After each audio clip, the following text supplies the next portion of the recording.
Italian footballer Fahmidul ইসলাম ও বাংলাদেশের তরুণ সম্ভাবনাময়ী footballer যেন বাংলাদেশের সিক্রেট রেসিপি। হ্যাব্রিয়ের ক্যাব্রেয়ার কাছে তারা দুইজন সোনার ডিম পাড়া হাঁস। হামজা চৌধুরী বাংলাদেশের হয়ে খেলবেন, তার সাথে নতুন যুক্ত হয়েছেন ফাহমিদুল ইসলামের নাম। সম্প্রতি বাংলাদেশের ঘোষিত স্কোয়াডে ডাক পেয়েছেন ইতালিতে খেলা ফাহমিদুল ইসলাম।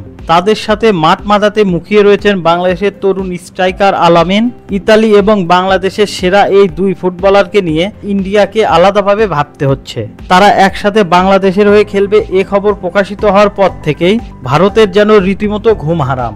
এশিয়ান কাপের আসর থেকেও বাদ পড়তে পারেন ভারত, কেননা আলামিন এবং ফাহমিদ আসার পর শক্তিশালী এক দলে পরিণত হয়েছে বাংলাদেশ ফুটবল টিম। তারা একসাথে কিভাবে এবং কোন ট্যাকটিক্সে মাঠ মাথাবেন তাই থাকছে আজকের ভিডিওতে।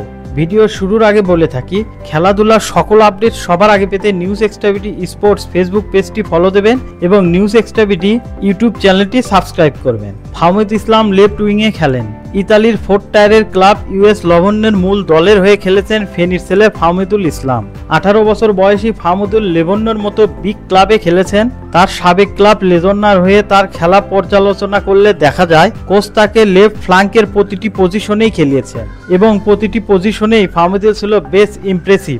বাংলাদেশের অ্যাটাকিং লাইনে ভরসার প্রতীক হতে পারেন ফাহমিদুল ইসলাম। ক্যাব্রেরা চাইলে তাকে জাতীয় দলের মূল একাদশে খেলাতে পারেন। চলুন তাহলে এবার আলামিন সম্পর্কে জেনে নিই। আলামিন একজন বাংলাদেশি পেশাদার ফুটবলার, যিনি বাংলাদেশ প্রিমিয়ার লিগ পুলিশ এফসির ক্লাবের হয়ে একজন ফরওয়ার্ড হিসেবে খেলেন। তিনি তার ক্যারিয়ার শুরু করেছিলেন একজন রাইট ব্যাক হিসাবে, কিন্তু পরবর্তীতে বাংলাদেশ পুলিশ এফসিতে যোগদানের পর একজন ফরওয়ার্ড হিসাবে নিযুক্ত হন। আলামিন রাইট ব্যাক হিসাবে খেলে 2019 সালে ইংলিশ ক্লাব ম্যানচেস্টার সিটির সাথে প্রশিক্ষণের সুযোগ পান, তবে কোভিড-19 মহামারীর কারণে এই সুযোগটি কাজে লাগেনি। আলামিন বাংলাদেশ অনূর্ধ্ব 15 দলের সদস্য ছিলেন। সুতরাং বলা যায় ফাহমিদুল ইসলাম ও আলামিন যদি একসাথে জাতীয় দলে খেলে তাহলে ভারতকে ইজিলি হারাতে পারবে বাংলাদেশ।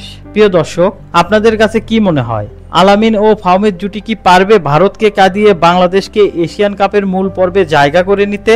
অবশ্যই আপনারা আপনাদের মূল্যবান মতামতটি আমাদের কমেন্ট করে জানিয়ে দিন।